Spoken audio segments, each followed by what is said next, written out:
زبور 91۔ جو حق تعالیٰ کے پردہ میں رہتا ہے وہ قادر مطلق کے سایہ میں سکونت کرے گا۔ میں خداوند کے بارے میں کہوں گا، وہی میری پناہ اور میرا گڑھ ہے۔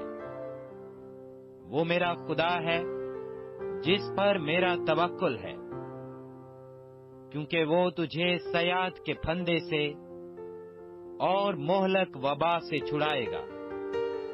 وہ تجھے اپنے پروں سے چھپا لے گا اور تجھے اس کے بازوؤں کے نیچے پناہ ملے گی۔ اس کی سچائی ڈھال اور سپر ہے۔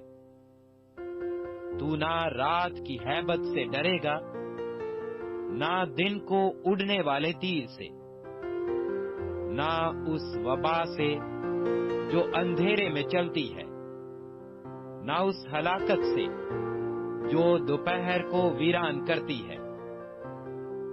تیرے آس پاس 1000 گر جائیں گے اور تیرے داہنے ہاتھ کی طرف 10,000، لیکن وہ تیرے نزدیک نہ آئے گی۔ لیکن تو اپنی آنکھوں سے نگاہ کرے گا اور شریروں کے انجام کو دیکھے گا۔ پر تو اے خداوند میری پناہ ہے۔ تو نے حق تعالیٰ کو اپنا مسکن بنا لیا ہے۔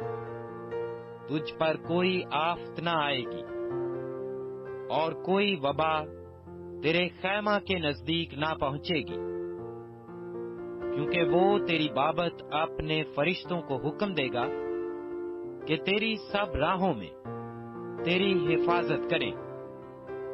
وہ تجھے اپنے ہاتھوں پر اٹھا لیں گے، تاکہ ایسا نہ ہو کہ تیرے پاؤں پر پتھر سے ٹھیس لگے۔ تو شیر ببر اور عفی کو روندے گا۔ تو جوان شیر اور اژدہا کو پامال کرے گا۔ چونکہ اس نے مجھ سے دل لگایا ہے، اس لیے میں اسے چھڑاؤں گا۔ میں اسے سرفراز کروں گا، کیونکہ اس نے میرا نام پہچانا ہے۔ وہ مجھے پکارے گا اور میں اسے جواب دوں گا۔ میں مصیبت میں اس کے ساتھ رہوں گا۔ میں اسے چھڑاؤں گا اور عزت بخشوں گا۔ میں اسے عمر کی درازی سے آسودہ کروں گا اور اپنی نجات اسے دکھاؤں گا۔